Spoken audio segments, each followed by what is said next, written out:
بسم اللہ الرحمن الرحیم ام حسبتم ان تدخلوا الجنة ولما يأتكم مثل الذين خلوا من قبلكم مستهم البأساء والضراء وزلزلوا حتى يقول الرسول والذين آمنوا معه متى نصر الله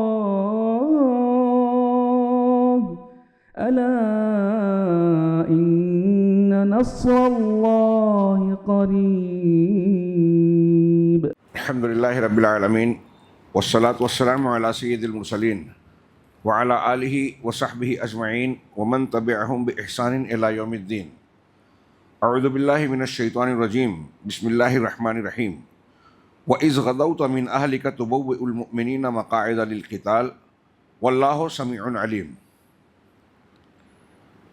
محترم حاضرین، گفتگو کے آغاز سے پہلے میں گزارش کروں گا کہ جو لوگ درس میں شریک ہیں اور دور بیٹھے ہوئے ہیں وہ قریب آ جائیں.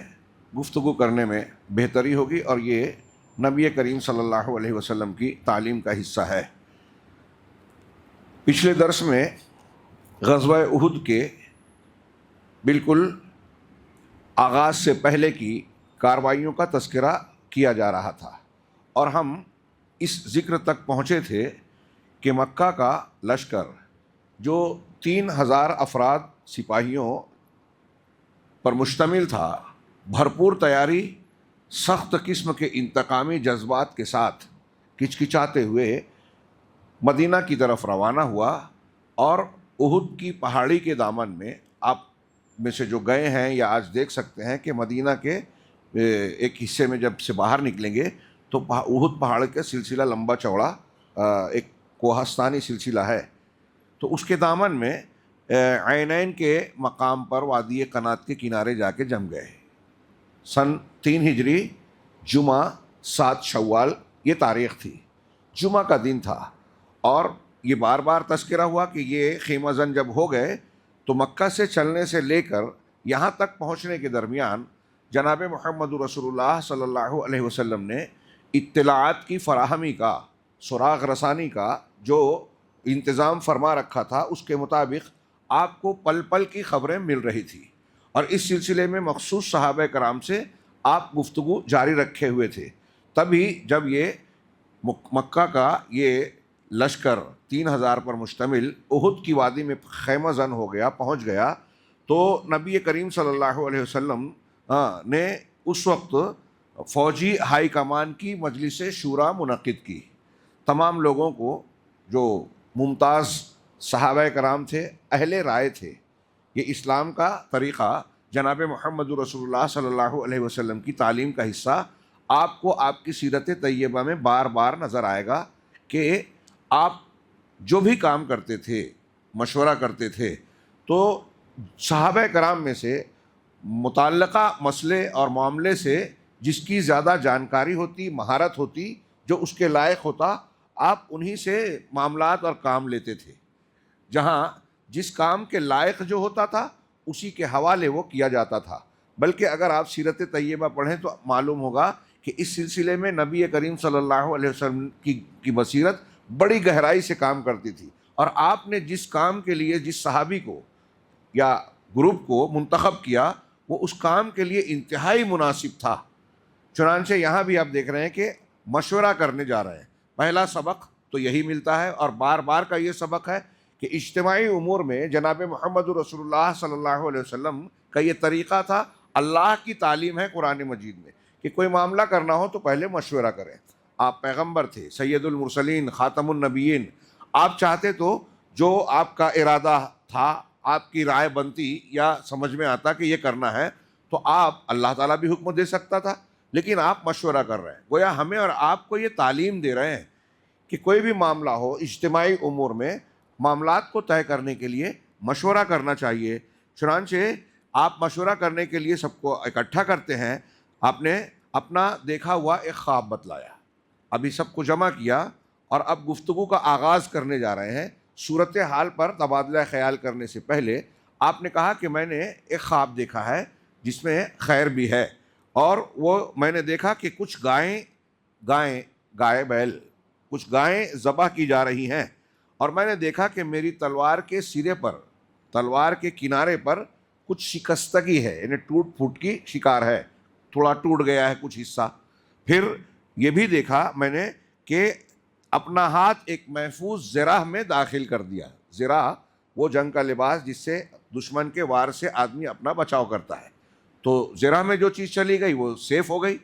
تو آپ نے کہا 3 باتیں کہی کہ کچھ گائیں ذبح کی جا رہی ہیں، اپنی تلوار کا سرا جو ہے میرا ٹوٹا ہوا شکستہ مجھے نظر آیا، اور تیسرا یہ کہ ہاتھ میں نے محفوظ زرہ میں ڈال دیا، یعنی سیف کر دیا.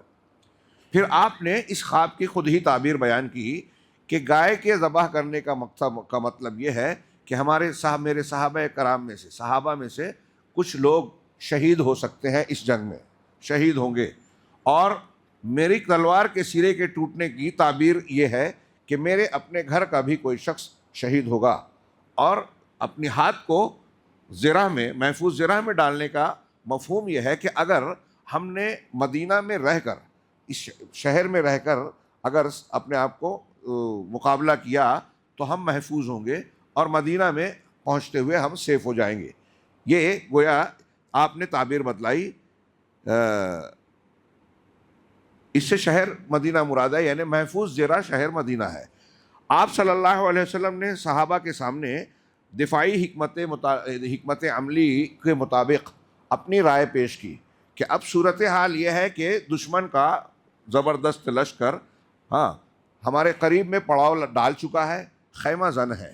ہم ان سے جا کر نکل کے مقابلہ کریں. میری رائے میں، نبی کریم صلی اللہ علیہ وسلم کہہ رہے ہیں، میری رائے میں حکمت عملی کا اس وقت تقاضا یہ ہے کہ ہم باہر نکل کے ان سے مقابلہ نہ کریں، بلکہ مدینہ میں ان کا انتظار کریں.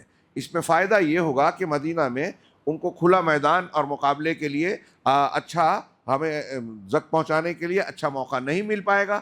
گلی کوچوں میں انہیں داخل ہونا پڑے گا، جس میں ایک طرف ہم مقابلہ کریں گے اور ہمارے گھر کی خواتین، یہاں تک کہ بچے بھی اگر چاہیں تو گھروں کے اوپر سے ان پر پتھر بازی، خشت بازی کر سکتی ہیں، ان کو نقصان پہنچا سکتے ہیں، اور دوسرے کئی ان کو نقصان پہنچانے کا انتظام کیا جا سکتا ہے، اور ہم مدینہ میں اپنے گھروں میں ایک حد تک محفوظ ہوں گے.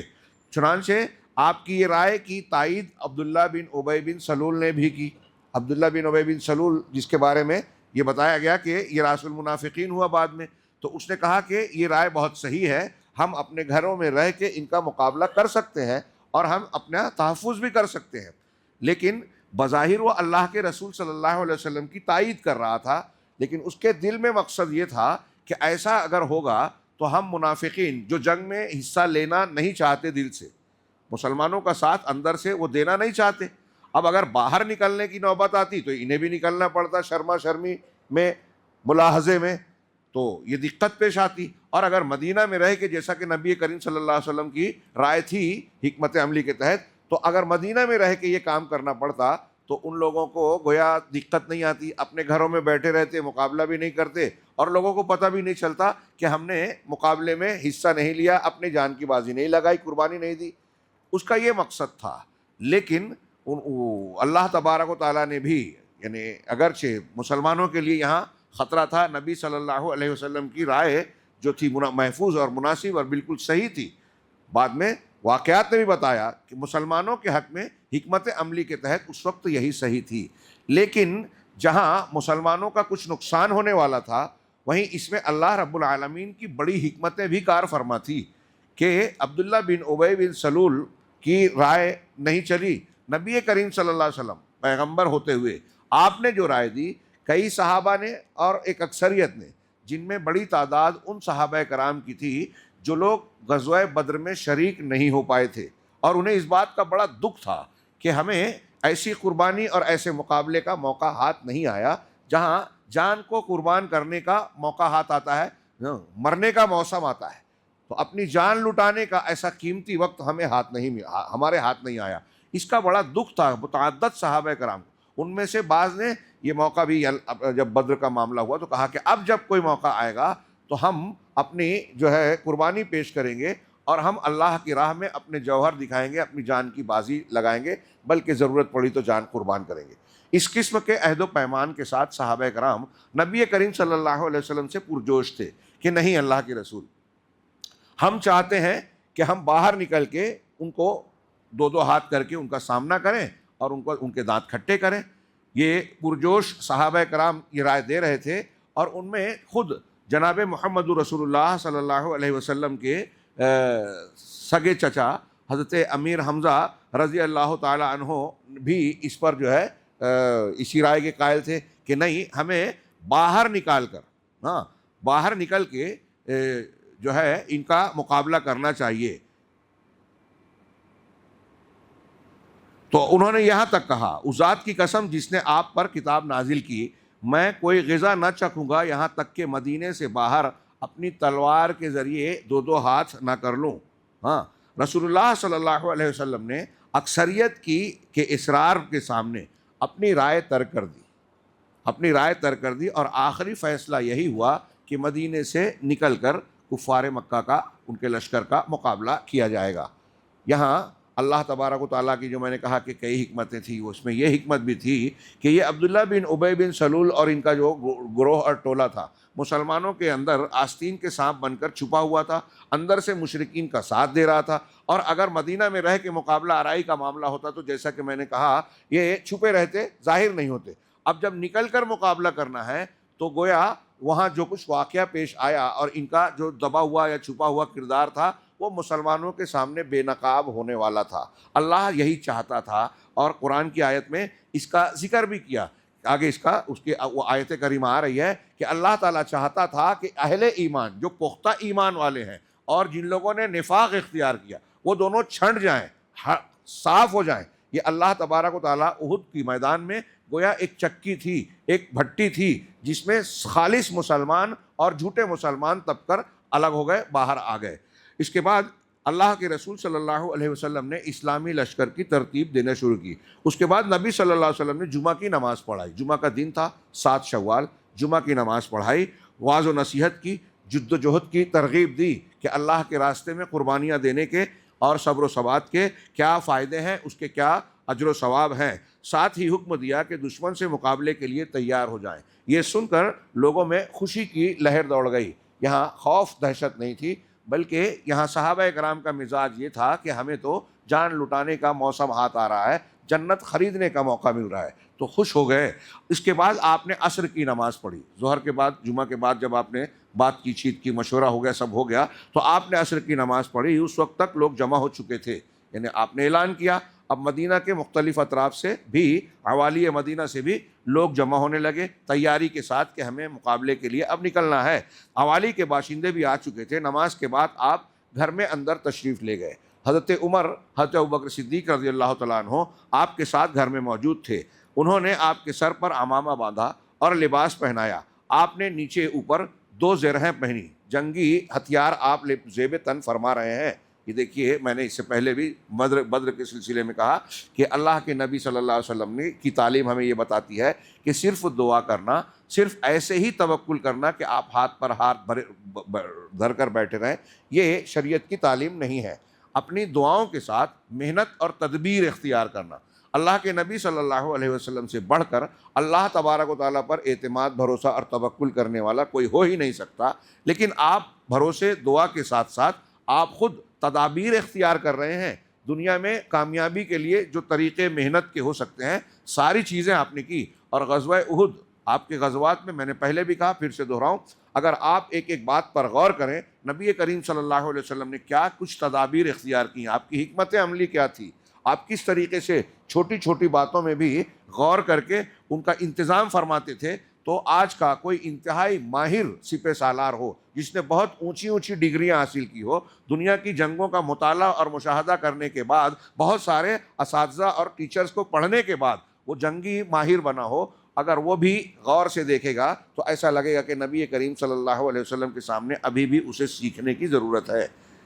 اور یہ میں کوئی ہوائی بات نہیں کر رہا ہوں، یہ خود ماہرین جنگ جنہوں نے آپ کی جنگوں کا مطالعہ کیا ان کے تبصرے بھی ہیں، اور یہاں آگے بھی اس کی باتیں آ رہی ہیں۔ چنانچہ نبی کریم صلی اللہ علیہ وسلم نے تلوار اپنے اوپر زرہ پہنی، تلوار حمائل کی، اس کو لٹکایا اور ہتھیار سے آراستہ ہو کر لوگوں کے سامنے تشریف لائے۔ لوگ آپ کے منتظر تو تھے ہی، لیکن اس دوران حضرت سعد بن معاذ اور حضرت اسید ابن حضیر، انصار کے دو نمایاں شخصیات سرداروں میں سے یہ دو صحابی تھے، اللہ کے رسول صلی اللہ علیہ وسلم جب اندر تیاری فرما رہے تھے تو انہوں نے باہر موجود صحابہ کرام سے کہا کہ اللہ کے نبی صلی اللہ علیہ وسلم کی رائے اور آپ کا مشورہ یہ تھا، حکمت عملی یہ تھی کہ مدینہ میں رہ کر لڑا جائے، لیکن تم لوگوں نے ضد کی اور اپنے جوش میں تم نے نبی کریم صلی اللہ علیہ وسلم کو مجبور کیا کہ آپ جو ہیں باہر چل کے لڑیں، جس پر اکثریت کی رائے دیکھتے ہوئے آپ نے اپنی رائے ترک کر دی۔ یہ معاملہ تو بیان کرنے سے رہ ہی گیا۔ اہم بات یہ ہے کہ آپ نے جو رائے دی تھی اکثریت کے سامنے آپ نے اس رائے کو چھوڑ دیا، اپنی رائے کو، اور لوگوں کی رائے کو قبول کر لیا۔ نبی کریم صلی اللہ علیہ وسلم، آج کل ہمارے یہاں آج بھی یہ ہوتا ہے کہ کسی کی رائے اگر قبول نہ کی جائے اجتماعی معاملے میں تو وہ ناراض ہو جاتا ہے۔ اگر آپ کی رائے اس لائق ہے کہ رد نہ کی جائے تو پھر مشورے کا کیا مطلب؟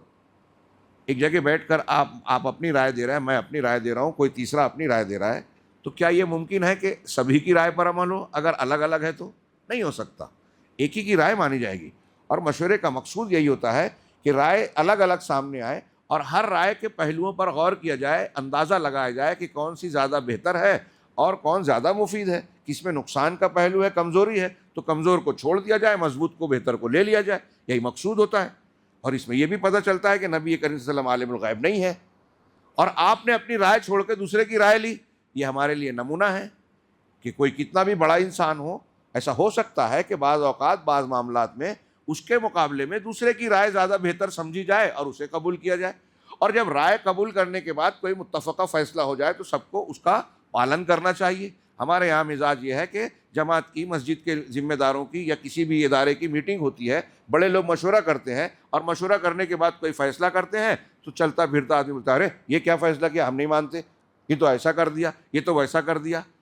اس رائے کے پیچھے کون کون سے لوگ شریک تھے، ان لوگوں نے کیا پہلو اختیار کیا، کہاں کہاں غور کیا، یہ کچھ اسے پتہ نہیں ہے، لیکن فوراً نقد کرنے لگتا ہے، مخالفت کرنے لگتا ہے۔ یہ جماعتی زندگی میں اسلامی تعلیم کی بڑی شدید خلاف ورزی ہے۔ ہمارے یہاں اسے لوگ جمہوریت سمجھتے ہیں، یہ جہالت ہے اور یہ مخالفت ہے، جماعت کو کمزور کرنے والی بات ہے۔ اور جو اس قسم کا رویہ اختیار کرتا ہے وہ یہ لوگوں کو بتانے کی کوشش کرتا ہے کہ میں بہت بہادر ہوں، سمجھدار ہوں، حالانکہ وہ بہادر نہیں ہے، بے وقوف ہے اور جاہل ہے۔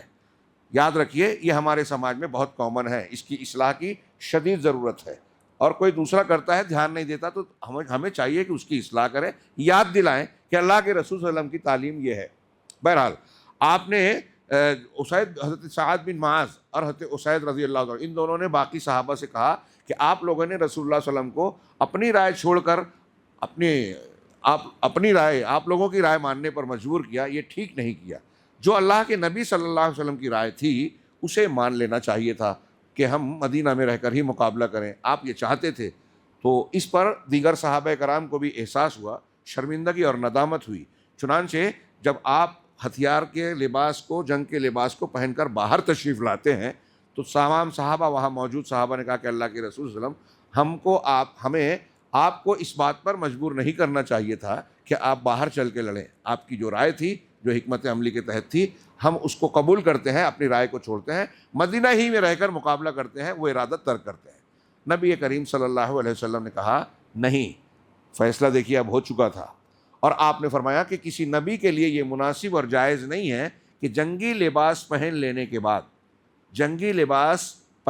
کے بعد وہ بغیر جنگ کیے ہوئے، بغیر مقابلہ کیے ہوئے، مقابلہ اور سامنا جہاں دشمن موجود ہے، اپنا ہتھیار اتار دے۔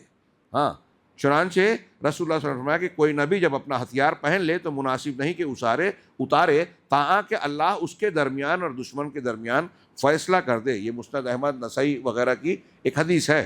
اس کے بعد نبی صلی اللہ علیہ وسلم نے لشکر کو 3 حصوں میں تقسیم کیا۔ ایک مہاجرین کا دستہ، اس کا علم حضرت مصعب بن عمیر رضی اللہ تعالیٰ عنہ کو دیا گیا۔ مصعب بن عمیر ابدری، جن کا تذکرہ بار بار ہوا، مبلغ اسلام بن کر آپ سے پہلے مدینہ تشریف لائے تھے۔ دوسرا قبیلہ اوس کا دستہ، اس کا علم جھنڈا حضرت اسید ابن حضیر رضی اللہ تعالیٰ عنہ کو دیا گیا۔ تیسرا قبیلہ خزرج کا، اس کا علم یعنی جھنڈا حضرت حباب ابن منذر رضی اللہ تعالیٰ عنہ کو دیا گیا۔ پورا لشکر 1000 مردان جنگی پر مشتمل تھا، جن میں 100 زرہ پوش، 1000 میں سے 100 ایسے لوگ تھے جن کے بدن پر زرہ تھی، اس میں خود نبی کریم صلی اللہ علیہ وسلم بھی تھے۔ 50 شہ سوار تھے، اور کہا جاتا ہے کہ کوئی بھی شہ سوار کوئی بھی نہیں تھا۔ احد میں مسلمانوں کی طرف سے گھوڑ سوار کتنے تھے، اس میں کئی اقوال ہیں، اختلاف ہے۔ اللہ کے نبی صلی اللہ علیہ وسلم نے اس 1000 کے لشکر کو لے کر مدینہ سے کوچ کیا، اور مدینہ میں حضرت عبداللہ ابن ام مکتوم رضی اللہ تعالیٰ عنہ کو، جو نابینا صحابی تھے، ان کو متعین کیا کہ آپ لوگوں کی امامت کریں جو مدینہ میں موجود ہیں، اگر ہیں جیسے اپاہج ہیں، جنگ میں شریک نہیں ہو سکتے، اور جو لوگ رہ جا رہے ہیں آپ ان کی نماز پڑھائیں۔ لشکر نے شمال کا رخ کیا۔ حضرت سعد بن معاذ اور سعد بن عبادہ رضی اللہ عنہما زرہ پہنے ہوئے نبی صلی اللہ علیہ وسلم کے آگے آگے چل رہے تھے، گویا آپ کے باڈی گارڈ کی طرح، آپ کے محافظ اور دستے کی طرح اللہ کے نبی صلی اللہ علیہ وسلم کے ساتھ زرہ پہن کر آگے آگے چل رہے ہیں۔ سنیت الوداع سے آگے بڑھے تو ایک دستہ نظر آیا جو بڑا عمدہ لباس پہنے ہوئے، بہت خوبصورت اور نظم و نسق کے ساتھ الگ تھلگ لشکر سے الگ تھلگ نظر آیا۔ تو آپ نے پوچھا، آپ نے دریافت کیا تو بتلایا گیا کہ یہ خزرج کے حلیف یہود ہیں، یعنی یہودی ہیں جو خزرج کے قبیلہ خزرج کے حلیف ہیں اور ہمارے ساتھ جنگ میں جانا چاہتے ہیں، جو مشرکین کے خلاف جنگ میں ہمارا ساتھ دینا چاہ رہے ہیں۔ اللہ کے نبی صلی اللہ علیہ وسلم نے پوچھا کہ کیا یہ لوگ اسلام قبول کر چکے ہیں؟ انہوں نے کہا نہیں، تو کہا اہل شرک کے خلاف اہل کفر کی مدد میں نہیں لوں گا، اور آپ نے یہ مدد لینے سے انکار کر دیا۔ دیکھیے یہاں انکار کیا، بعض جگہوں پر نبی کریم صلی اللہ علیہ وسلم نے بعض مشرکین کو شریک ہونے کی اجازت دی۔ اس کی بنیاد پر اہل علم کئی باتیں بیان کرتے ہیں، تفصیلات کی اس میں آپ کی کئی حکمتیں ہیں۔ موقع و محل کے لحاظ سے جن پر بھروسہ کیا جا سکتا ہے یا جہاں شدید ضرورت ہے، اس طرح کے اور بھی کئی پہلوؤں کو دیکھتے ہوئے ایک امیر یہ فیصلہ کرے گا کہ غیر مسلم طاقت سے کہاں مدد لینی ہے، کہاں ان کو اپنا شریک جنگ اور ہم سفر یا ساتھی بنانا ہے میدان جنگ میں، کہاں نہیں بنانا ہے۔ عام طور سے ایسے لوگوں سے جن کے بارے میں یہ خطرہ ہو کہ یہ دھوکہ باز ہو سکتے ہیں، دھوکہ دے سکتے ہیں، ان سے امیر کو، مسلمانوں کو اپنا دامن صاف رکھنا چاہیے، ان پر اعتماد نہیں کرنا چاہیے، بھروسہ نہیں کرنا چاہیے۔ لشکر کا معائنہ، شیخان نامی ایک مقام پر پہنچ کر اللہ کے نبی صلی اللہ علیہ وسلم نے لشکر کا معائنہ کیا۔ اب ان میں سے جو کم عمر چھوٹے لوگ تھے، ان کو دیکھ کر اللہ کے نبی صلی اللہ علیہ وسلم نے ان کو لوٹا دیا کہ آپ لوگ جنگ میں شریک نہ ہوں۔ ان میں حضرت عبداللہ ابن عمر، حضرت اسامہ بن زید، اسید ابن زہیر، زید ابن ثابت، زید ابن ارقم، عرابہ بن اوس، عمر بن حزم، ابو سعید خدری، حضرت زید بن حارثہ، حضرت سعد بن حبہ رضی اللہ عنہم، یہ صحابہ ہیں۔ ان کے نام، ان میں سے کئی صحابہ بڑے مشہور ہیں۔ آپ غور کیجئے کہ یہ کم عمر تھے، کوئی 11 سال کا، 12 سال کا، 14 سال کا، کسی کی 13 سال عمر ہے۔ اتنی سال کے عمر میں آج ہمارے سماج اور معاشرے میں سوچئے بچے کس معیار کے ہوتے ہیں، کیا سوچتے ہیں۔ ہم بھی یہ سمجھتے ہیں کہ یہ کھیل کود والے ہی ہیں، ان کے ہاتھ میں اب تو موبائل دے دیا ہے ہم نے کہ آپ بگڑیں، ہم باپ ہیں، پیسے والے ہیں، تو موبائل دے کے، کھانا پینا دے کے، کپڑا دے کے، موبائل اور کھیل کھلونا دے کے ہم سمجھتے ہیں کہ باپ اور ماں یا سرپرست ہونے کا حق ادا کر دیا، جبکہ ہم نے حق بگاڑ دیا۔ اللہ کے ہاں اپنے آپ کو مجرم بنایا جب اس کو غلط راستے پہ ڈال کے نگرانی بھی نہیں کر رہے، اس کو دین بھی نہیں سکھا رہے۔ سوچئے تھوڑی دیر کے لیے، میں بار بار یہ باتیں کہہ رہا ہوں اور ایسے ہی نہیں کہہ رہا ہوں۔ آج ہماری نسلیں، ہمارے نوجوان، ہمارے سماج غیر مسلم یا ہمارے خلاف جو سازشیں عالمی سطح پہ رچی جا رہی ہے، آپ کو ہمیں احساس نہیں ہے، اور میں کہہ رہا ہوں یا کوئی عالم کہتا ہے تو ہم لوگ اسے لائٹلی لیتے ہیں۔ کروڑوں ڈالر آپ کے اور ہمارے بچوں کے لیے خرچ ہو رہے ہیں، کروڑوں ڈالر۔ یہ جو اینیمیشن فلم بنتی ہے، کارٹون، کہتے ہیں کہ اس میں لاکھوں خرچ ہوتا ہے 1 منٹ کی بنانے کے لیے، 1 منٹ کی۔ اور ہمارے بچوں کے لیے یورپ اور امریکہ کی طاقتیں لمبی لمبی کارٹون فلمیں بنا رہی ہیں، ہمارے بچے شوق سے دیکھتے ہیں اور ہم دیکھنے بھی دیتے ہیں۔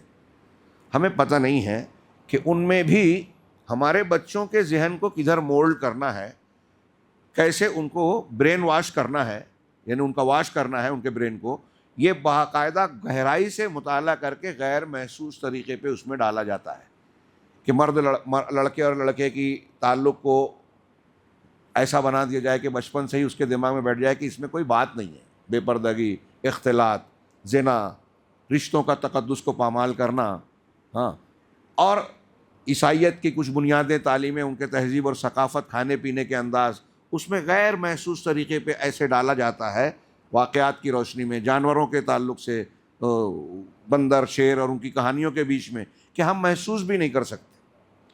یہ ان کے تھنک ٹینک، گہری حکمت عملی کے لوگ اس پر کام کرنے کے لیے مامور ہیں۔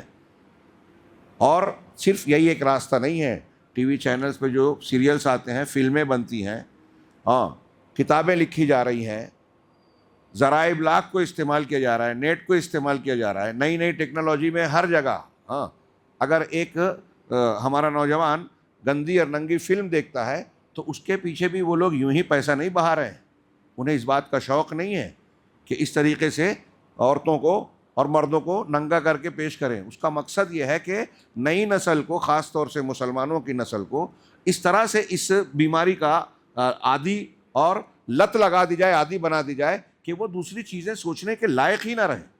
ان کے نزدیک زندگی کی لذتیں، ہاں، اور رعنائیاں ایسی بن جائیں کہ ان کا سارا دماغ اسی میں لگا رہے۔ جب آپ کا دماغ وہاں لگے گا تو آپ قرآن حدیث کی تعلیم کہاں سے پڑھیں گے؟ آپ علماء کی مجلس میں کیسے بیٹھیں گے؟ آپ توحید اور شرک کی اہمیت کیسے سمجھیں گے؟ اور غیر مسلموں کے لیے چیلنج کیسے بنیں گے؟ آپ تو ان کے لیے نرم چارہ بن گئے۔ ہمارے بچوں کی تربیت کے پیریڈ میں ان کا اثر اتنا غالب ہو رہا ہے۔ اور صحابہ کرام کی یہ میں نے فہرست پڑھی، اس کے علاوہ بھی تھی، غزوہ بدر کا ذکر نکلا، اس میں کتاب میں تذکرہ نکلا، حضرت سعد بن ابی وقاص رضی اللہ تعالیٰ کے چھوٹے بھائی وہ جنگ میں شریک ہونا چاہتے تھے۔ اللہ کے رسول صلی اللہ علیہ وسلم نے جب صف بندی شروع کی تو وہ لوگوں کے پیچھے جا کے چھپ رہے تھے۔ تو حضرت سعد نے پوچھا کہ بھائی تم چھپ کیوں رہے ہو؟ کہا میں نہیں چاہتا کہ اللہ کے رسول صلی اللہ علیہ وسلم مجھ کو دیکھ کر میری طرف توجہ دے دیں، ورنہ مجھے ڈر ہے کہ کہیں گے کہ تم عمر میں کم ہو، تم واپس جاؤ، میں تو اللہ کے راستے میں لڑنا اور شہید ہونا چاہتا ہوں۔ ہاں، یہ غزوہ احد پڑھنے جا رہے ہیں ہم۔ حضرت خیثمہ ایک صحابی ہے، ان کے والد، آگے تذکرہ شاید آئے اس میں، ہاں، ابو خیثمہ اور ابو خیثمہ، یہ دونوں جنگ میں جا رہے تھے۔ تو ان کے والد نے کہا کہ اللہ کے رسول نے کہا کہ ہم اب گھر میں صرف 2 ہی مرد ہیں، باقی عورتیں ہیں، تو بہتر ہوگا کہ ہم میں سے ایک شریک ہو اور ایک رک جائے۔ تو کہا ٹھیک ہے، بیٹے نے کہا کہ ہاں آپ صحیح کہہ رہے ہیں ابو جان کہ ہم میں سے ایک کو رکنا اور ایک کو جانا چاہیے۔ تو والد صاحب نے کہا کہ ٹھیک ہے، میں تمہارا باپ ہوں، والد ہوں، ہاں، لہٰذا میں آپ سے یہ کہہ رہا ہوں کہ تم گھر میں ٹھہر جاؤ اور میں جاتا ہوں اللہ کے راستے میں مجاہدہ کرنے، جہاد کرنے۔ تو بیٹے کا جواب یہ تھا کہ ابا جان، اگر زندگی کے دوسرے معاملات اور کوئی اور بات ہوتی تو بحیثیت والد کے میں آپ کی بات ضرور قبول کر لیتا۔ یہ علیہ صحابہ میں ابن حجر نے اور بعض دوسری کتابوں میں واقع درج ہے۔ تو اگر دنیا کے علاوہ کوئی، جنگ کے علاوہ یا اس معاملے کے علاوہ کوئی اور بات ہوتی تو میں آپ کی بات مان لیتا، سم و اطاعت کرتا، لیکن یہ تو جنت کا معاملہ ہے، اللہ کی خوشی اور ناخوشی کا، خوش کرنے کا معاملہ ہے، جان دینے کا ایک موقع ہے، تو میں اس معاملے میں ایسے ہی آپ کو ترجیح نہیں دے سکتا، چاہتا ہوں کہ مجھے موقع ملے، لہٰذا بہتر یہ ہوگا کہ ہم دونوں قرآن اندازی کر لیتے ہیں، ہاں، جس کا نام نکلے وہ جنگ میں جائے گا۔ یہی معاملہ طے ہوا، قرآن اندازی کی گئی، بیٹے کا نام نکلا، گئے اور شہید ہو گئے غزوہ احد میں۔ یہاں شہادت کے لیے کمپٹیشن تھا، اللہ کے راستے میں قربانی دینے کے کا شوق تھا، اور اس میں خوشی کے جذبات تھے، دل میں کوئی قدورت یا ایسا نہیں کہ زبردستی کا مظاہرہ کر رہے ہیں۔ مرتے مرتے یا شہید ہوتے ہوتے، روح قبض ہوتے ہوئے کئی صحابہ کا واقعہ ہے، چہرے پر مسکراہٹ ہے، خوشی کا اظہار ہے کہ اللہ کے راستے میں نبی صلی اللہ علیہ وسلم کے ساتھ اللہ ہماری جان قبول کر رہا ہے۔ مرنا تو سب کو ہے، اس سے بہتر موت کیا ہوگی کہ اللہ کے لیے آتی ہو۔ یہی شوق ان نوجوان بلکہ کم سن صحابہ کرام کے دلوں میں تھا، اور آپ دیکھیے کہ اللہ کے رسول صلی اللہ علیہ وسلم نے کئی لوگوں کو لوٹایا، لیکن رافع بن خدیج اور سمرہ بن جندب، یہ 2 صحابی تھے، ہاں، ان کو جنگ میں، دونوں بچے تھے، کم عمر تھے، لیکن ان کو اجازت مل گئی۔ وجہ یہ ہوئی کہ حضرت رافع بن خدیج بڑے ماہر تیر انداز تھے، تیر چلانے میں بڑی مہارت رکھتے تھے، حضرت رافع۔ اللہ کے نبی صلی اللہ علیہ وسلم نے ان کی اس مہارت کی وجہ سے کہا کہ ٹھیک ہے، ان کو میں اجازت دے دیتا ہوں کہ یہ تیر چلائیں گے، دشمن کو نقصان پہنچائیں گے۔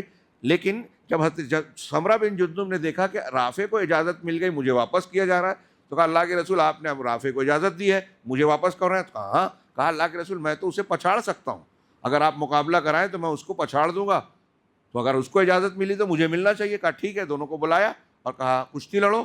حضرت سمرہ بن جندب نے واقعی جو ہے رافع کو جو ہے پچھاڑ دیا۔ اللہ کے نبی صلی اللہ علیہ وسلم نے یہ منظر دیکھ کر دونوں کو اجازت دے دی کہ ٹھیک ہے، تم دونوں جنگ میں شریک ہو سکتے ہو۔ دیکھیے مقابلہ کس بات کے لیے ہو رہا ہے، یہاں اپنی صلاحیت کا اظہار اور ضد کس بات کے لیے یہ صحابہ کر رہے ہیں بچپن میں، کم عمری میں، کہ ہمیں اللہ کے راستے میں جہاد اور لڑنے کا موقع دیا جائے، اجازت دی جائے۔ ہاں، یہیں شام ہو چکی تھی اسی مقام پر۔ ہاں، آپ نے یہیں مغرب اور پھر عشاء کی نماز پڑھی شیخان کے مقام کے بعد، شیخان کے مقام پر مغرب اور عشاء پڑھی، اور پھر فجر کی نماز سے پہلے ہی صبح تڑکے آپ وہاں سے احد کی طرف نکلتے ہیں۔ ہاں، اور دیکھا پہرے کے اللہ کے رسول صلی اللہ علیہ وسلم نے رات یہیں گزاری۔ پہرے کے لیے 50 صحابہ منتخب ہوئے جو کیمپ کے گرد و پیش میں گشت۔ اب جنگ کا حال ہے تو آپ جب آرام فرما رہے ہیں تو 50 صحابہ کرام نگرانی پہ معاملہ، پورے کیمپ کے گرد وہ نگرانی کر رہے تھے۔ 50 صحابہ، ان کے قائد محمد بن مسلمہ تھے جو کعب بن اشرف کو ٹھکانے لگانے کے لیے جب صحابہ گئے تھے تو ان کے قائد تھے۔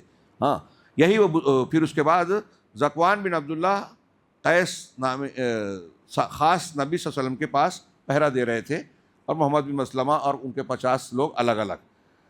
طلوع فجر سے کچھ پہلے آپ چل پڑے اور مقام شوط پہنچ کر نماز فجر پڑھی۔ اللہ کے نبی صلی اللہ علیہ وسلم کے صبح اس نکلنے کو اللہ نے قرآن میں ذکر کیا کہ وَإِذْ غَدَوْتَ مِنْ أَهْلِكَ، جب صبح آپ اپنے گھر سے نکلے، ہاں صبح نکلے، تو بَوِّئُ الْمُؤْمِنِينَ مَقَاعِدَ لِلْقِتَالِ، مومنوں کو آپ جنگ کے مورچوں پر بٹھا رہے تھے، کس جگہ کس کو لینی ہے اس کی وضاحت کر رہے تھے۔ پھر اس کے بعد اِذْ هَمَّتْ طَائِفَتَانِ مِنْكُمْ أَن تَفْشَلَا، کہ جب تم میں سے 2 گروہوں نے اس بات کا ارادہ کر لیا تھا کہ تم کمزور پڑ جاؤ، وہ پست ہمت ہو جائیں، بزدل ہو جائیں، بزدلی اختیار کرنے، واللہ ولیہما، لیکن اللہ ان کا مددگار ہوا، اور اللہ ہی پر توکل کر، مومن ان کو توکل کرنا چاہیے۔ یہ جو 2 آیتیں ہیں میں نے پڑھی ایک کے بعد ایک کی، وہ اسی پس منظر میں ہے کہ آپ نکل کے ٹھکانہ مقرر کر رہے ہیں، لیکن اب مقام شوط پر جب پہنچ کر فجر کی نماز پڑھی، اب آپ دشمن کے بالکل قریب تھے اور دونوں ایک دوسرے کو دیکھ رہے تھے۔ شوط کے مقام پر جب آپ نے فجر کی نماز پڑھی اور اب اجالا ہونے لگا، تو اب مسلمان کافروں کو اور مکہ والے مسلمانوں کو دکھائی دے رہے ہیں، دونوں لشکر آمنے سامنے ہیں۔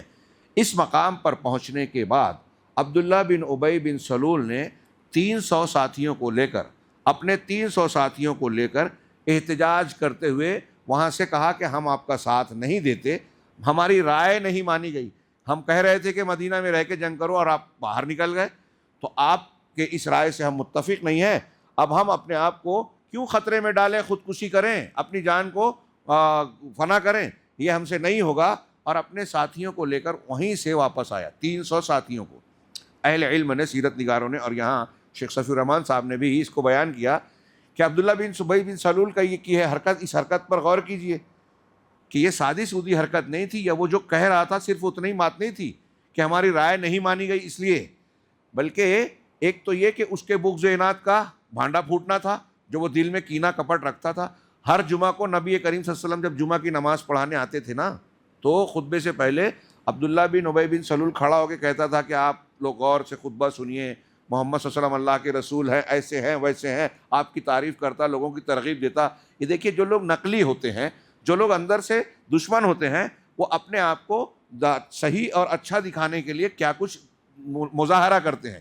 آج کل بھی ایسا ہی ہے مسلمانوں کے حق میں، عالمی منظرنامے میں اور اپنے ملک میں آپ دیکھیے کہ جو لوگ دوسروں سے مل کر مسلمانوں کو نقصان پہنچاتے ہیں، جیسے ایران لے لیجئے، ترکی لے لیجئے، حماس لے لیجئے، ان کے بیانات ایسے آتے ہیں کہ پوری دنیا کے مسلمانوں کو لگتا ہے کہ یہ دوسروں کے مقابلے میں مسلمانوں کے زیادہ بڑے ہمدرد ہیں، زیادہ فائدہ پہنچانے والے ہیں، حالانکہ یہ اعلی کار ہیں، ان کے نقصان پہنچاتے ہیں مسلمانوں کو، سودے کرتے ہیں، ان کا بینک بیلنس آپ دیکھیں کہ چکرا جائیں گے، اور ہر مقام پر ان کا ان سے ساز باز ہوتی ہے، ان کے اشارے پر یہ کام کرتے ہیں، اور جب ان کو حملہ کرنا ہے تو یہ آدمی دیتے ہیں کہ ہم آپ کو سامنے ایسی حرکت کرتے ہیں کہ آپ حملہ کر سکو۔ ان کو ہمارے مسلمانوں پر حملہ کرنے کے لیے کچھ دشمن دکھانے کے لیے چاہیے میڈیا میں، یہ دیکھو انہوں نے ٹوئن ٹاور اڑا دیا، اب ہم اس کا بدلہ لینے افغانستان پر حملہ کر رہے ہیں۔ اگر وہ نہ ہوا ہوتا تو ان کو اس کا جواز ہی نہ ملا ہوتا، تو پہلے لوگ ڈائریکٹ بادشاہ حملہ کیے کرتے تھے تو بدنام ہوتے تھے، اب آج اسٹریٹجی کا زمانہ ہے، تو ظلم بھی کرنا ہے تو مظلوم بن کے ظلم کیجئے، یہ طریقہ ہے آج کا۔ تو اسرائیل جو ہے کتنے مظالم ڈھاتا ہے، لیکن میڈیا میں وہ مظلوم ہے۔ ایسے ہی مسلمانوں میں جو کالی بھیڑے ہیں، آستین کے سانپ ہیں، مسلمانوں کو نقصان پہنچانے والے، حیرت کی بات، ایک بہت ہی عجوبہ کاری کی بات ہے کہ عالمی منظرنامے میں میڈیا میں وہ مسلمانوں کے ہمدرد نظر آئیں گے۔ غیر مسلم لوگ بھی یہی سمجھتے ہیں کہ ایران امریکہ اور اسرائیل کا دشمن ہے، جبکہ ان کے سب سے زیادہ کام آنے والا ہے۔ اسرائیل کے بعد یہودیوں کی سب سے بڑی تعداد ایران میں، کیا آپ جانتے ہیں؟ ایران میں روز سنیوں کو آج بھی مارا جا رہا ہے۔ اہواز پورا ایک علاقہ ہے ایران میں جہاں کروڑ سے زیادہ سنی عرب بستے ہیں، اس کی کوئی خبر آپ سنتے ہیں؟ فلسطین میں جیسے مسلمانوں پر ظلم ہوتا ہے نا یہودیوں کی طرف سے، اہواز میں ایرانیوں کی طرف سے ہوتا ہے۔ عرب دنیا میں یہ خبریں کچھ کچھ جاتی ہیں۔ اس پورے علاقے میں سنی مسلمانوں کو اس بات کی اجازت نہیں ہے کہ اپنے بیٹے کا نام ابو بکر یا عمر رکھیں، اپنی بیٹی کا نام عائشہ یا حفصہ رکھیں، کیونکہ شیعہ ان سے نفرت کرتے ہیں، کافر بولتے ہیں، مرتد بولتے ہیں۔ ایک سنی مسلمان اپنے بیٹے کا نام عمر ابو بکر نہیں رکھ سکتا اہواز میں، کیا آپ جانتے ہیں؟ یا میڈیا میں آتا ہے؟ نمر بن ابو النمر کو جب مارا سعودی عرب نے تو پورا میڈیا میں بھر دیا گیا، ظلم ظلم۔ وہ کس چیز کا جواب تھا؟ اس نے کئی سنیوں کو مارا تھا، ہاں، اور ایران میں روزانہ کئی سنی علماء کا قتل ہوتا ہے۔ افغانستان میں کئی اہل حدیث علماء طالبان کی حکومت کے آنے کے بعد قتل کر دیے جا چکے ہیں۔ کتنی خبر میں آیا، میڈیا نے کتنا شور مچایا؟ نہیں مچایا، کیوں؟ اس لیے کہ یہ عالمی ایجنڈے اور منصوبے کے مطابق ہو رہا ہے۔ بہرحال میں یہاں یہ کہنا چاہتا ہوں کہ مسلمانوں میں ایسے لوگ گھسے ہوئے ہیں جو اپنے آپ کو مسلمانوں کا خیر خواہ بتاتے ہیں، لیکن اللہ رب العالمین دیر سویر ان کو بے نقاب کرتا ہے۔ اب نبی اور صحابہ کرام کے ساتھ جب یہ معاملہ کر رہے تھے تو اللہ کے نبی صلی اللہ علیہ وسلم اور صحابہ کرام تو بالکل اعلیٰ، سب سے اعلیٰ مسلمان تھے، تو ان کی برکتیں بھی تھیں، اللہ تعالیٰ کا ساتھ ان کے ساتھ تھا ہی۔ اب ہم گنہگار ہیں، پھر بھی اللہ تعالیٰ ہماری حفاظت کسی نہ کسی طرح کرتا ہے، اس کے بڑے احسانات ہیں، پھر بھی کچھ نہ کچھ جو منافقین ہیں وہ کچھ نہ کچھ بے نقاب ہو ہی جاتے ہیں آج بھی۔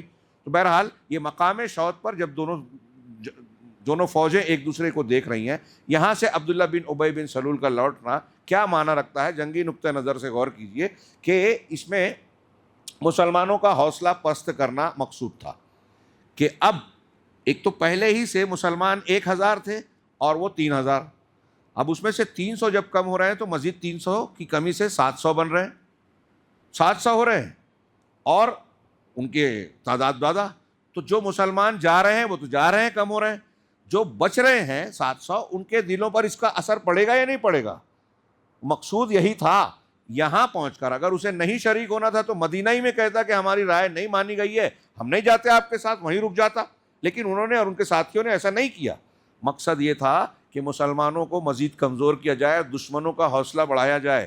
تو مقام شوت پر پہنچ کر واپس آنا، ایک تو خود مسلمانوں کے حوصلے کو ایک ظاہری کمزوری کرنا اور اندر سے ان کے حوصلوں کو پست کرنا بھی مقصود تھا، ایک۔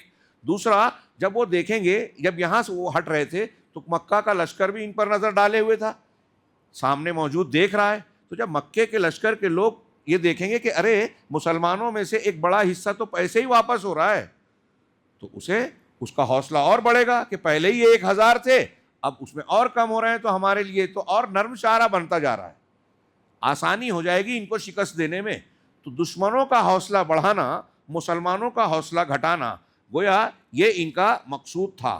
ہاں، یقیناً اس علیحدگی کا سبب وہ نہیں تھا جو اس منافق نے ظاہر کیا تھا، رسول اللہ صلی اللہ علیہ وسلم نے اس کی بات نہیں مانی۔ یہ باتیں دہرائی ہے جو میں نے ابھی بیان کی، قریب تھا اب یہ جو 300 لوگوں کو لے کے واپس لوٹا تو قریب تھا کہ یہ منافق اپنے بعض مقاصد میں مقاصد کی براری میں کامیاب ہو جاتا، کیونکہ مزید 2 جماعتیں جو سچے مسلمان تھے ان میں سے بھی 2 قبیلے کے لوگ ایسے تھے، 2 جماعتیں جنہوں نے ارادہ کر لیا تھا کہ ہم یہاں سے ساتھ چھوڑ کے مدینہ واپس چلا جائیں۔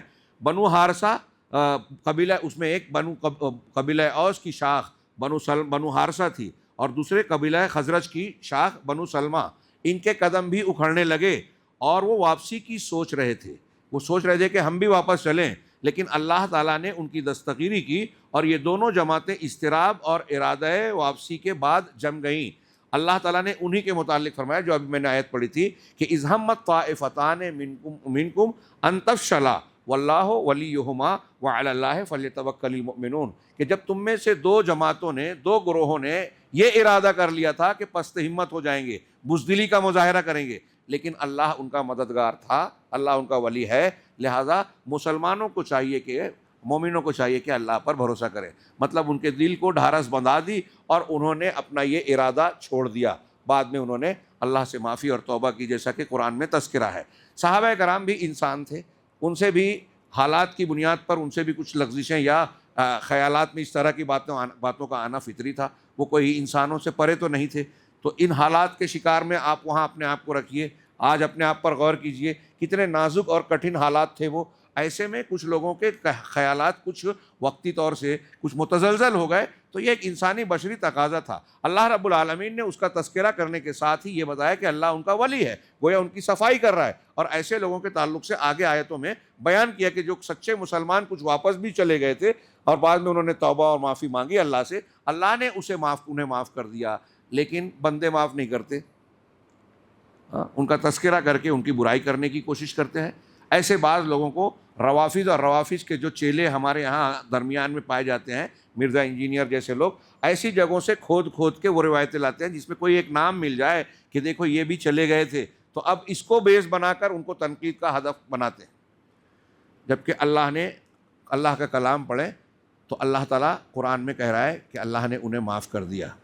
حضرت ابن عمر سے کچھ لوگوں نے حضرت عثمان کے بارے میں 3 سوال اٹھائے تھے، اس میں سے ایک یہ بھی تھا کہ احد میں شریک نہیں ہوئے تھے، تو تینوں کا جواب انہوں نے دیا بڑا شاندار، اور یہ کہا کہ جہاں تک غزوہ احد کی بات ہے تو اس سلسلے میں اللہ نے قرآن میں کہا ہے کہ اللہ نے انہیں معاف کر دیا، تو اللہ نے معاف کر دیا اور تم جو ہے اس پر اعتراض کر رہے ہو، سوچئے، غور کیجئے۔ بہرحال یہ اللہ تعالیٰ نے اتارا۔ بہرحال منافقین نے واپسی کا فیصلہ کیا تو اس نازک ترین موقع پر حضرت جابر رضی اللہ تعالیٰ عنہ کے والد حضرت عبداللہ بن حرام نے انہیں ان کا فرض یاد دلانا چاہا۔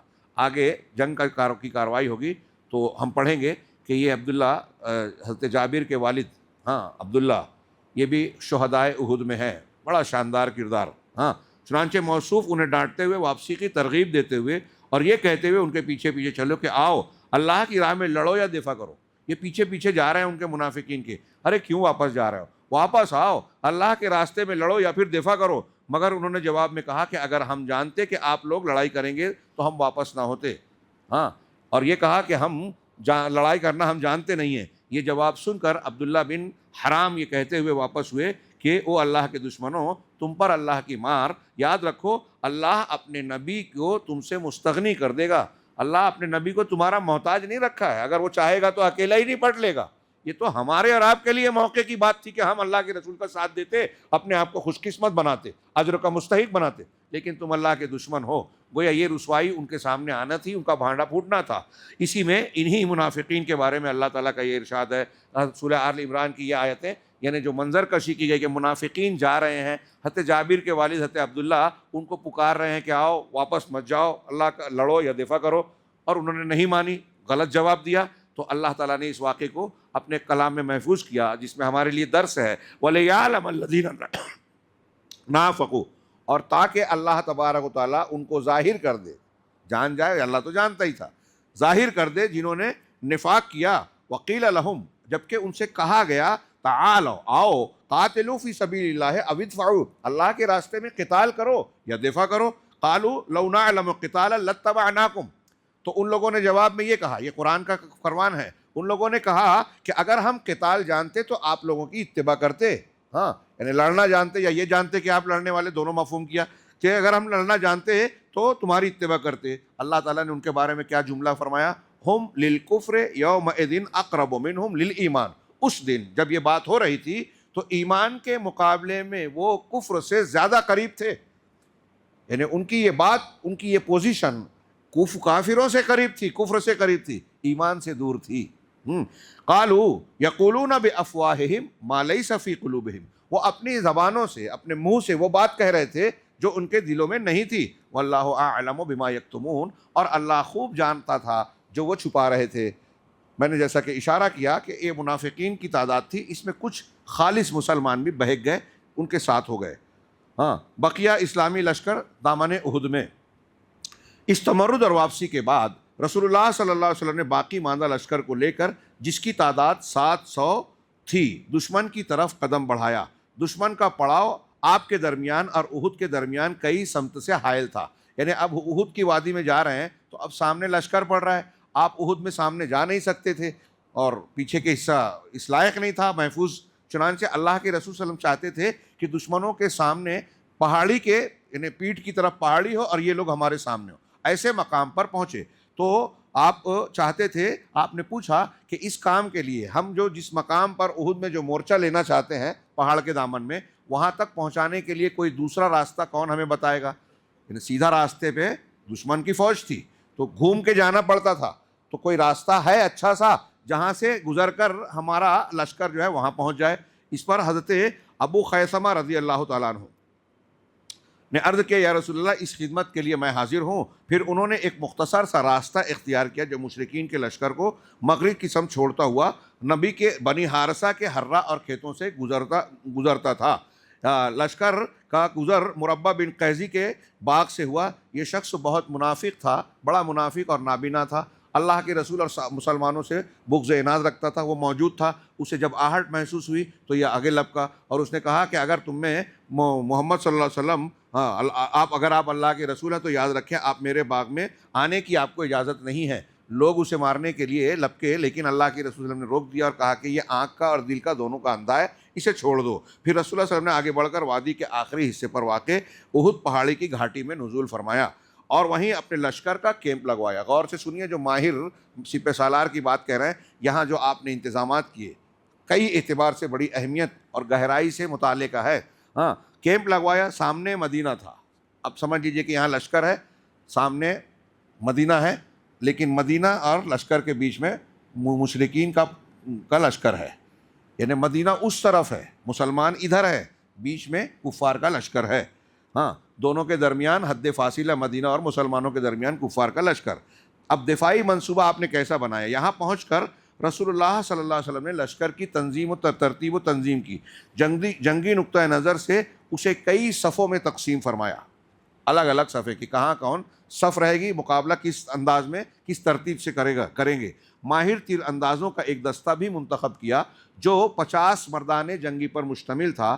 ان کی کمان حضرت عبداللہ بن جبیر بن نعمان انصاری دوسی بدری رضی اللہ تعالیٰ عنہ کے سپرد کی، اور انہیں وادی قنات کے جنوبی کنارے پر واقع ایک چھوٹی سی پہاڑی پر، جو اسلامی لشکر کے کیمپ سے کوئی 150 میٹر جنوب مشرق میں واقع ہے اور اب جبل رمات کے نام سے مشہور ہے۔ رمات کہتے ہیں تیر رامی کی جمع تیر چلانے والے۔ تو اللہ کے رسول صلی اللہ علیہ وسلم نے 50 تیر اندازوں کو یہاں مقرر کرنے کے لیے کہا، تعینات فرمایا۔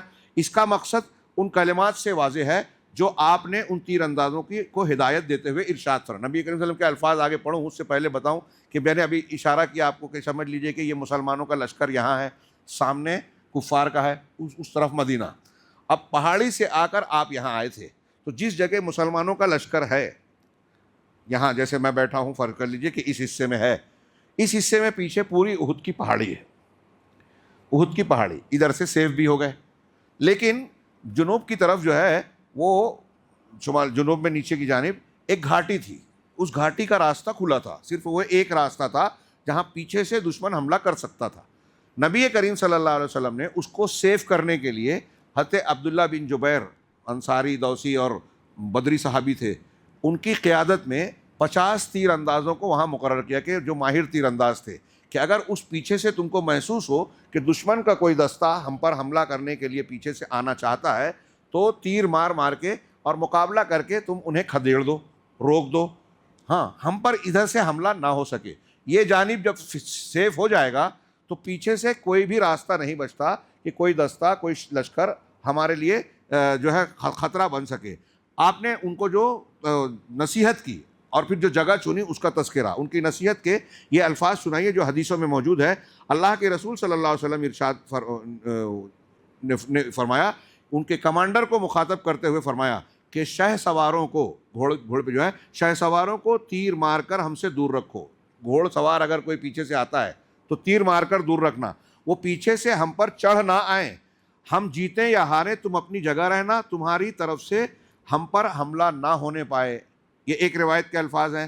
پھر آپ نے تیر اندازوں کو، یہ تو ان کے لشکر کے جو امیر تھے ان سے کہا، اب تیر انداز جو تھے دوسرے صحابہ، باقی لوگ 50 میں سے، تو ان سے کہا کہ ہماری پشت کی حفاظت کرنا، یعنی پیچھے کے حصے کو محفوظ سیکور کرنا۔ اگر دیکھو کہ ہم مارے جا رہے ہیں، ہم کو مارا جا رہا ہے تو ہماری مدد کے لیے نہیں آنا، اور اگر دیکھو کہ ہم مال غنیمت سمیٹ رہے ہیں، یعنی دشمن نہیں ہے اور ہم ان کا مال سمیٹ رہے ہیں، تو ہمارے ساتھ شریک نہیں ہونا، نہ مال غنیمت سمیٹنا، نہ ہمارے ہارنے کی شکل میں جو ہے تم اپنی جگہ چھوڑنا۔ اور صحیح بخاری کے الفاظ کے مطابق، یہ صحیح بخاری کے الفاظ سنیے کتنے زبردست ہیں، اللہ کے رسول صلی اللہ علیہ وسلم کا ارشاد کہ اگر تم لوگ دیکھو کہ ہمیں پرندے اچک رہے ہیں، ہم کو پرندے کھا رہے ہیں، نوچ رہے ہیں، تو بھی اپنی جگہ نہ چھوڑنا یہاں تک کہ میں بلا بھیجوں۔ اور اگر تم دیکھو کہ ہم نے قوم کو شکست دے دی ہے، ہاں شکست دے دی، پرندے اچکنے کا مطلب یہ کہ لاش ہو گئی ہے اور پرندے ہمارے لاش کو نوچ رہے ہیں، تب بھی اپنی جگہ سے ہٹنا نہیں۔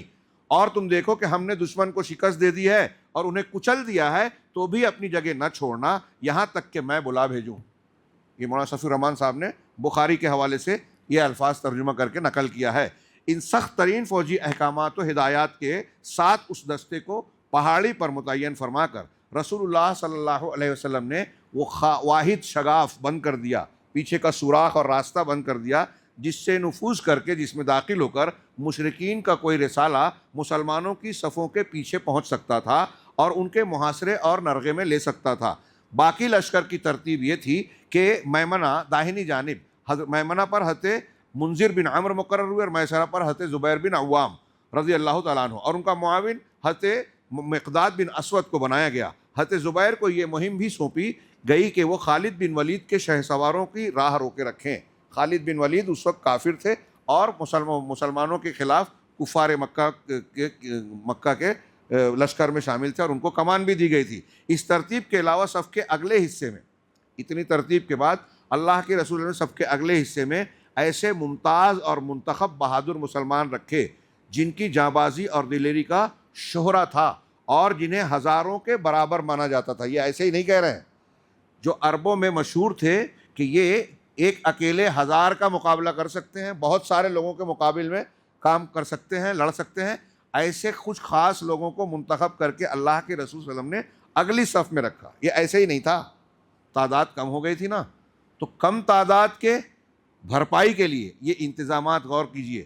یہ منصوبہ بڑی باریکی اور حکمت پر مبنی تھا، جس سے نبی کریم صلی اللہ علیہ وسلم کی فوجی قیادت کی عبقریت کا پتہ چلتا ہے۔ عبقری عربی زبان میں یوں کہتے ہیں، جو انگریزی میں یوں کہہ لیے جینیس جسے کہتے ہیں، بہت اعلیٰ صلاحیت، سب سے اعلیٰ، ہاں، تو کہا عبقریت کا پتہ چلتا ہے، اور ثابت ہوتا ہے کہ کوئی کمانڈر خواہ کیسا ہی بالیاقت کیوں نہ ہو، آپ صلی اللہ علیہ وسلم سے زیادہ باریک اور باحکمت منصوبہ تیار نہیں کر سکتا، کیونکہ آپ باوجود کہ دشمن کے بعد یہاں تشریف لائے تھے۔ یہ ایک پوائنٹ نقطہ غور کیجئے کہ پہلے مکہ کے لشکر یہاں پہنچ چکا تھا، پڑاؤ ڈال چکا تھا۔ جب وہ پہلے آیا تھا تو وہ جہاں چاہتا اپنی جگہ منتخب کر سکتا تھا نا، لیکن اس نے جو جگہ منتخب کی اور اللہ کے رسول صلی اللہ علیہ وسلم نے اس کو دیکھ کر کے یہاں پڑاؤ ڈالا ہے، گھوم کر جو مقام اختیار کیا، وہ اگر آپ جنگی نقطۂ نظر سے، حکمت عملی کے نقطۂ نظر سے دیکھیں جو آپ بیان سننے جا رہے ہیں، تو انتہائی ذہانت والا فیصلہ تھا۔ کیسے؟ آگے دیکھیے، کہتے ہیں کہ لیکن آپ نے اپنے لشکر کے لیے، بعد میں آنے کے باوجود اپنے لشکر کے لیے وہ مقام منتخب کیا جو جنگی نقطۂ نظر سے میدان جنگ کا سب سے بہترین مقام تھا، یعنی آپ نے پہاڑ کی بلندیوں کی اوٹ لے کر اپنی پشت اور دایاں بازو محفوظ کر لیا، یعنی جہاں آپ نے قیام کیا پیچھے سے پہاڑ کی بلندی تھی، ہاں اس کی اوٹ میں آپ آ گئے، مسلمان آ گئے، تو اب اوپر سے اس زمانے کے اعتبار سے پیچھے سے اور اوپر سے کوئی حملہ کر ہی نہیں سکتا تھا، وہاں تک پہنچ ہی نہیں سکتا تھا کہ پیچھے سے دور جائے 2-3 مہینے کا سفر کر کے اور پھر پہاڑی پہ چڑھ کے آئے، یا ہفتہ 2 ہفتے کا سفر کر کے اور پہاڑی پہ چڑھے، اور پھر چڑھنے کے بعد کیسے حملہ کرے گا؟ آسان نہیں تھا، اونچا پہاڑ. تو اس طریقے سے آپ نے اس کی اوٹ لے لی، اور بائیں بازو پر دوران جنگ جس واحد شگاف سے حملہ کر کے پشت تک پہنچا جا سکتا تھا اسے تیر اندازوں کے ذریعے سے بند کر دیا کہ اب اس راستے کو بھی سیف کر دیا تو اب یہاں سے بھی نہیں آ سکتے، اور پڑاؤ کے لیے اونچی جگہ منتخب فرمائی. ایک اور پہلو یہ کہ جہاں آپ تھے وہ تھوڑا اونچا حصہ تھا اور جہاں مشرکین تھے وہ نیچے کی طرف تھا. ہاں قرآن نے بھی اس کا ذکر کیا. اب سوچئے کہ نیچے سے اوپر حملہ کرنا آسان ہوتا ہے یا اوپر سے نیچے حملہ کرنا آسان ہوتا ہے؟ اللہ کے نبی صلی اللہ علیہ وسلم نے جو جگہ منتخب کی وہ اوپر کی طرف تھا. کفار پوری طرح نظر بھی آ رہے ہیں، ان پر حملہ کرنا بھی آسان ہے، بھاگتے ہوئے کو گھیرنا بھی آسان ہے. اور یہاں ایسا معاملہ ہے کہ اگر کیمپ اونچائی پر ہے اور یہ شکست بھی کھا گیا یہ لشکر، تو نیچے سے اوپر جا کے ان کو گھیرنا آسان نہیں ہے. اگر اوپر سے ہتھیار بند لوگوں پر لوگ پتھر بھی برسائیں تو اوپر چڑھنا مشکل ہو سکتا ہے.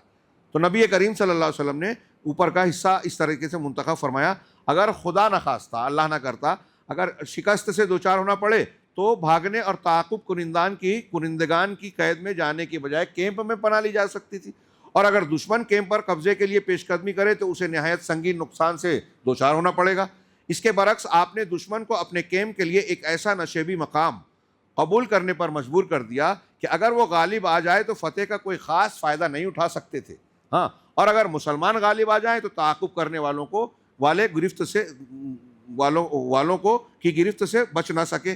اسی طرح آپ نے ممتاز بہادروں کی ایک جماعت منتخب کر کے فوجی تعداد کی کمی پوری کر دی. یعنی آپ دشمن سے کم ہیں، عبداللہ بن ابی بن سلول کا گروہ جو ہے نکل گیا، ہاں تو اس سے کوئی فرق نہیں پڑے گا، اس کے ذریعے سے اس کی بھرپائی کر دی آپ نے. یہ تھی نبی صلی اللہ علیہ وسلم کے لشکر کی ترتیب و تنظیم جو 7 شوال 3 ہجری یوم سنیچر کی صبح عمل میں آئی. جمعہ کے دن نکلے تھے، سنیچر کے دن کا یہ معاملہ ہے. یہاں درس و عبرت کے اعتبار سے ایک پہلو یہ بھی تھا کہ اللہ کے نبی صلی اللہ علیہ وسلم کا کردار دیکھیے کہ جب منافقین 300 لوگوں کے ساتھ واپس ہو گئے تو آپ نے اور دوسرے مسلمانوں نے ہمت نہیں ہاری. آپ نے ان کے بارے میں وہاں کچھ بھی نہیں کہا. ہاں، یہ اللہ کے نبی صلی اللہ علیہ وسلم کی حکمت عملی یہ بھی تھی کہ ٹھیک ہے یہ لوگ غلط راستہ اختیار کر رہے ہیں، ہمارا ساتھ چھوڑیں تو جانے دو. آپ نے کوئی تعرض نہیں کیا، سوال جواب وہاں نہیں کیا، کیونکہ وہ مقام بھی نہیں تھا. اور اس کو گویا لوگوں کے ثواب دید پر چھوڑ دیا کہ لوگ اپنی آنکھوں سے دیکھ لیں، پہچان لیں ان کو. اب اللہ کے نبی صلی اللہ علیہ وسلم اس قسم کا معاملہ ہونے سے پہلے اگر لوگوں کو کہتے کہ یہ منافق ہمارے لیے خطرہ ہیں تو ان کے رشتہ دار اور قبیلے کے لوگوں کو یہ بات بری لگتی، اور یہ بات اللہ کے رسول صلی اللہ علیہ وسلم کی وہ آسانی سے قبول بھی نہ کرتے، ان کو شک و شبہ ہوتا اور بہت سا مسئلہ پیدا ہو سکتا تھا. لیکن جب یہ معاملہ ہوا تو اب آپ کے لیے یہ معاملہ بھی آسان ہو گیا تھا کہ جو لوگ ہمارے بیچ میں ایسے لوگ چھپے ہوئے ہیں جو آستین کی سانپ ہیں، خود مسلمان اپنی آنکھوں سے دیکھ کر آپ ان کو پہچان گئے، اور ان کے تعلق سے ان کے دل میں کوئی نرم گوشہ رہنے کی گنجائش باقی نہیں رہ گئی. اب یہاں سے ایک حصہ پڑھ کے باقاعدہ جنگ کا ایک حصہ کہ آپ کس طریقے سے اس لشکر کو ایک طریقے سے جنگی حکمت عملی اور تدابیر آپ نے اختیار کی. وہی بات جو بدر کے موقع پر کہی تھی کہ ظاہری طور سے تدابیر اختیار کی، ایک ایک باریک سے باریک چیز کو آپ نے محلوظ رکھا، ایک انتہائی ماہر سپہ سالار کی طرح، بلکہ ماہر سپہ سالاروں سے بھی بڑھ کر. پھر اس کے بعد یہ سارے انتظام کرنے کے بعد اب دل میں بھی جوش اور جذبہ ولولہ بھرنا ضروری تھا. ظاہری اسباب سے بڑھ کر اندر سے جو انسان کے اندر حوصلہ اور ولولہ ہوتا ہے وہ انسان کو کامیاب اور ناکام بناتا ہے، یعنی ذریعہ بنتا ہے تدبیر کے حساب سے. چنانچہ اس کے بعد رسول اللہ صلی اللہ علیہ وسلم نے اعلان فرمایا کہ جب تک آپ حکم نہ دیں، آپ نہ کہیں، جنگ شروع نہ کی جائے. آپ نے نیچے اوپر 2 زرہیں پہن رکھی تھی. اب آپ نے صحابہ کرام کو جنگ کی ترغیب دیتے ہوئے تاکید فرمائی کہ جب دشمن سے ٹکراؤ ہو تو پامردی اور ثابت قدمی سے کام لیں، جمے رہنا، ڈٹے رہنا، پیٹھ نہیں دکھانا، بزدلی نہیں بتانا. ہاں، آپ نے ان میں دلیری اور بہادری کی روح پھونکتے ہوئے ایک نہایت تیز تلوار بے نیام کی اور فرمایا کون ہے جو اس تلوار کو لے کر اس کا حق ادا کرے. اس پر کئی صحابہ تلوار لینے کے لیے لپک پڑے. صحابہ میں سے کہی اب یہ سعادت کی بات تھی، اللہ کے رسول صلی اللہ علیہ وسلم اپنی تلوار دے رہے ہیں اور کہہ رہے ہیں کہ کون ہے جو اس کو مجھ سے لے اور اس کا حق ادا کرے. چنانچہ کئی صحابہ آگے بڑھے جن میں کوئی چھوٹے موٹے نہیں اور ہلکے پھلکے نہیں، بہادر ترین صحابہ کرام میں سے کئی لوگ آگے بڑھے. ہاں، علی ابن ابی طالب رضی اللہ تعالیٰ عنہ، ان کی بہادری واضح ہے، مسلم ہے. حضرت زبیر بن عوام، ان کی بھی بہادری، اللہ کے رسول کے حواری. ابھی آگے اسی میں جو ابتدائی جنگ کا واقعہ ہے اسی میں اللہ کے رسول نے ان کی تعریف کی. ہاں، اور عمر بن خطاب بھی تھے، ان کی شخصیت بھی آپ جانتے ہیں. یہ سب لوگ آگے بڑھے، لیکن ابو دجانہ سماک بن خرشہ رضی اللہ تعالیٰ عنہ، یہ ایک صحابی ہیں، یہ آگے بڑھ کر انہوں نے عرض کیا کہ اللہ کے رسول، اس تلوار کا حق ادا کرنے کی بات آپ نے کہی، تو اس تلوار کا حق کیا ہے؟ اس کا حق کیا ہے؟ آپ نے فرمایا اس سے دشمن کے چہرے کو مارو یہاں تک کہ یہ ٹیڑھی ہو جائے. انہوں نے کہا یا رسول اللہ، میں اس تلوار کو لے کر اس کا حق ادا کرنا چاہتا ہوں. آپ نے تلوار انہیں دے دی. ہاں، ابو دجانہ رضی اللہ تعالیٰ عنہ بڑے ہی جانباز تھے، لڑائی کے وقت اکڑ کر چلتے تھے، اور ان کے پاس ایک سرخ پٹی تھی. ہاں، جب اسے باندھ لیتے تو لوگ سمجھ جاتے کہ اب وہ بے جگری سے لڑتے رہیں گے، یا تو دشمن کا صفایا کریں یا خود مر جائیں. ہاں، ایک سرخ پٹی. چنانچہ جب انہوں نے تلوار لی تو سر پر پٹی بھی باندھ لی اور فریقین کی صفوں کے درمیان اکڑ کر چلنے لگے. یہی موقع تھا جب رسول اللہ صلی اللہ علیہ وسلم نے ارشاد فرمایا کہ یہ چال اللہ کو ناپسند ہے، لیکن اس جیسے موقع پر نہیں. یعنی یہ دشمن کو دکھانے، ڈرانے، ان پر رعب جمانے کا موقع ہے، اس لیے اللہ تعالیٰ نے اس کی اجازت ایسے موقع پر دی ہے کہ آپ پکڑ کر چل سکتے ہو جب مقابلہ ہے. مشرکین نے بھی ادھر مسلمانوں کی صف بندی اور پوری تیاری آپ دیکھ رہے ہیں، ادھر مشرکین نے بھی صف بندی ہی کے اصول پر اپنے لشکر کو مرتب اور منظم کیا. ان کا سپہ سالار ابو سفیان تھا، جس نے قلب لشکر میں اپنا مرکز بنایا میمنہ پر خالد بن ولید کو جو ابھی مشرک تھے، میسرہ پر اکرمہ بن ابو جہل کو مقرر کیا، یہ بھی بعد میں مسلمان ہوئے. پیدل فوج کی کمان صفوان ابن امیہ کے پاس تھی اور تیر اندازوں پر عبداللہ بن ربیعہ مقرر ہوئے. جھنڈا بنو عبدالدار کی ایک چھوٹی سی جماعت کے ہاتھ میں تھا. یہ منصب انہیں ایک پرکھوں سے پشتوں سے چلا آ رہا تھا، اور یہ کوئی اس کی مقابلے یا مخالفت نہیں کر سکتا تھا، اسے وہ اعزاز سمجھتے تھے. اور ابو سفیان نے کہا کہ بدر کے دن تمہارے ہاتھ میں لشکر تھا، لیکن کیا ہوا تم نے دیکھا؟ ان کو للکارا، غیرت دلائی اور ان کو بھڑکانے کی کوشش کی کہ اگر تم یہ نہیں کر سکتے تو ٹھیک ہے، ہم کوئی دوسرا انتظام کر لیں. اس پر وہ جوش میں آ گئے، کہا کہ تم ہمارا جھنڈا لوگے، کل جب مقابلہ ہوگا تو ہماری مردانگی اور ہماری جاں سپاری تم دیکھ لوگے، ہم اپنے جوہر دکھا دیں گے. اسی طریقے سے خواتین نے بھی اس میں حصہ لیا، جیسا کہ اس سے پہلے بیان کیا گیا تھا. انہوں نے بھی جو ہے جوش دلانے کے لیے ساری معاملات کیے. ابو سفیان نے کئی ہتھ کنڈے اپنانے کی کوشش کی. قریش کی ایک سیاسی چال بازی یہ بھی تھی کہ صفوں میں، مسلمانوں کی صفوں میں پھوٹ ڈالنے کے لیے انہوں نے انصار سے خطاب کیا ابو سفیان نے، اور کہا کہ اوس و خزرج کے لوگوں، یہ تم جو ہے ہمارے اچھے پڑوسی رہے ہو، متعلق رہے ہو، ہمیں تم سے کوئی لینا دینا نہیں ہے. ایسا کرو کہ جو مسلمان ہمارے چچیرے بھائی محمد اور ان کے جو ساتھی ہیں، ان کے اور ہمارے بیچ سے آپ ہٹ جاؤ، ہم آپ کو کوئی نقصان نہیں پہنچائیں گے. اس پر انصار نے بہت کڑوی کسیلی سنائی اور انہوں نے کہا کہ تم کیا ہمیں بیوقوف سمجھتے ہو، اور اس طریقے کی باتیں کہی جس سے ابو سفیان اپنے ارادے میں اپنے آپ کو ناکام سمجھ لے ہوئے. ہاں، اس طرح مسلمان لالچ میں آ کے عین وقت پہ نازک موقع پر مسلمانوں کا، اسلام کا، دین کا، رسول کا ساتھ نہیں چھوڑ سکتا. انصار نے یہ مظاہرہ کیا. پھر اس کے بعد قریش کے ساتھ میں ایک شخص آیا تھا جو پہلے اوس قبیلے کا ایک سردار تھا، ابو عامر فاسق. اس کو لوگ راہب کہتے تھے پہلے. اللہ کے رسول صلی اللہ علیہ وسلم نے اسے فاسق کہا اس لیے کہ یہ بھی اللہ کے رسول صلی اللہ علیہ وسلم کے دشمنوں میں سے تھا اور انتہائی مخالفت کرتا تھا. مدینہ میں جب اللہ کے رسول کو قوت ملنے لگی تو یہ مدینہ کو چھوڑ کر قریش والوں کے ساتھ جا کے مل گیا تھا. ابو سفیان کی جب یہ کوشش ناکام ہو گئی تو یہ سامنے آیا. اس نے مکہ والوں سے یہ کہہ چھوڑا تھا کہ میں اپنی قوم کا سردار رہا ہوں، اور انصار کے لوگ جب مجھے دیکھیں گے تو میری جو بات ہوگی وہ میں جو کہوں گا وہ ضرور مان لیں گے. چنانچہ اس نے سامنے آ کر جو ہے اوس والوں کو خطاب کیا. ہاں، اور قریش کے انہیں آپ کے خلاف پہلے سے قریش کو بھڑکا کر لایا ہی تھا اور یقین دلایا کہ میری قوم کے لوگ مجھے دیکھیں گے تو میری بات مان کر میرے ساتھ ہو جائیں گے. چنانچہ یہ پہلا شخص تھا جو میدان احد میں احابیش اور اہل مکہ کے غلاموں کے ہمراہ مسلمانوں کے سامنے آیا اور اپنی قوم کو پکار کر اپنا تعارف کراتے ہوئے کہا، قبیلہ اوس کے لوگوں، میں ابو عامر ہوں. ان لوگوں نے کہا، او فاسق، اللہ تیری آنکھ کو خوش نصیب نہ کرے.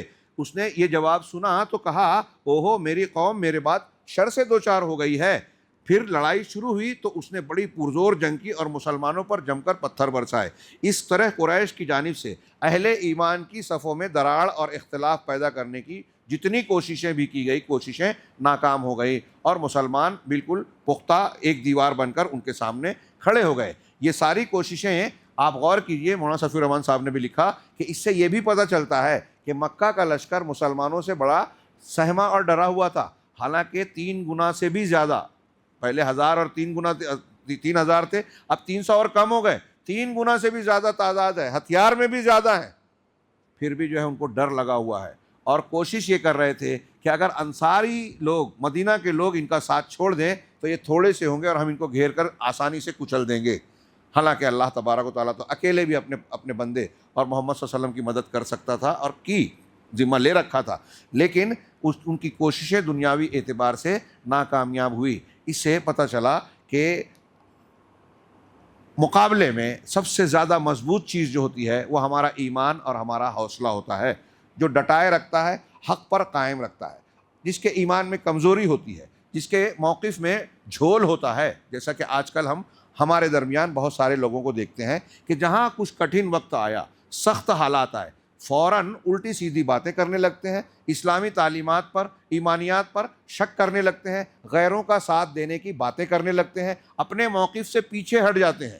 یہ ایمان کی کمزوری کی بات ہے۔ یہ صحابہ کرام کا یہ نمونہ آپ اور ہم بار بار پڑھتے ہیں کہ سابقون الاولون کا جو درجہ ہے وہ بات کے کسی کا نہیں ہو سکتا۔ اللہ کے رسول نے فرمایا صلی اللہ علیہ وسلم نے کہ سابقون الاولون نے 1 سا اور آدھا سا، آدھا کلو، 1 کلو، 1 کلو 2 کلو کہہ لیجئے، 1 سا اور آدھا سا جو اللہ کے راستے میں خرچ کیا ہے، اگر بعد کے لوگ اس کے مقابلے میں احد پہاڑ کے برابر سونا بھی خرچ کریں تو اس درجے کو نہیں پہنچ سکتے۔ تھوڑی دیر کے لیے سوچئے، یہ نبی کا فرمان ہے، احد پہاڑ کا سونا کتنا ہوتا ہے، آج ہم کما بھی نہیں پائیں گے، اور کوئی کما لیا تو خرچ بھی نہیں کرے گا، لیکن اللہ کے رسول کہہ رہے ہیں اگر کوئی خرچ کرے تو ان کے 1 سا اور آدھا سا کے برابر نہیں پہنچے۔ کیوں؟ اس لیے کہ حالات اتنے سنگین، اتنے نازک، اتنے کٹھن تھے کہ اس وقت کی دی ہوئی قربانیاں زیادہ اہمیت اور اجر و ثواب کا معنی رکھتی ہیں، حق رکھتی ہیں۔ چنانچہ یہ جو جہاں تک ہم پہنچے ہیں، اب سمجھ لیجئے کہ میدان جنگ بالکل تیار ہے، اور کل ہم جب بات کریں گے درس میں تو جنگ چھڑ جائے گی، اور جو غزوہ احد کا ایندھن جلے گا اس کی باتیں ہم انشاءاللہ پڑھیں گے، اور اس میں جو دروس ہیں اور قرآن کے جو ارشادات ہیں اس پر بھی نظر ڈالنے کی کوشش کریں گے۔ اللہ تبارک و تعالی ہمیں ایمان کو اختیار کرنے اور اس کے تقاضوں کو پورا کرنے کی توفیق عطا فرمائے۔ وآخر دعوانا ان الحمد للہ رب العالمین، وصلی اللہ علی نبینا محمد۔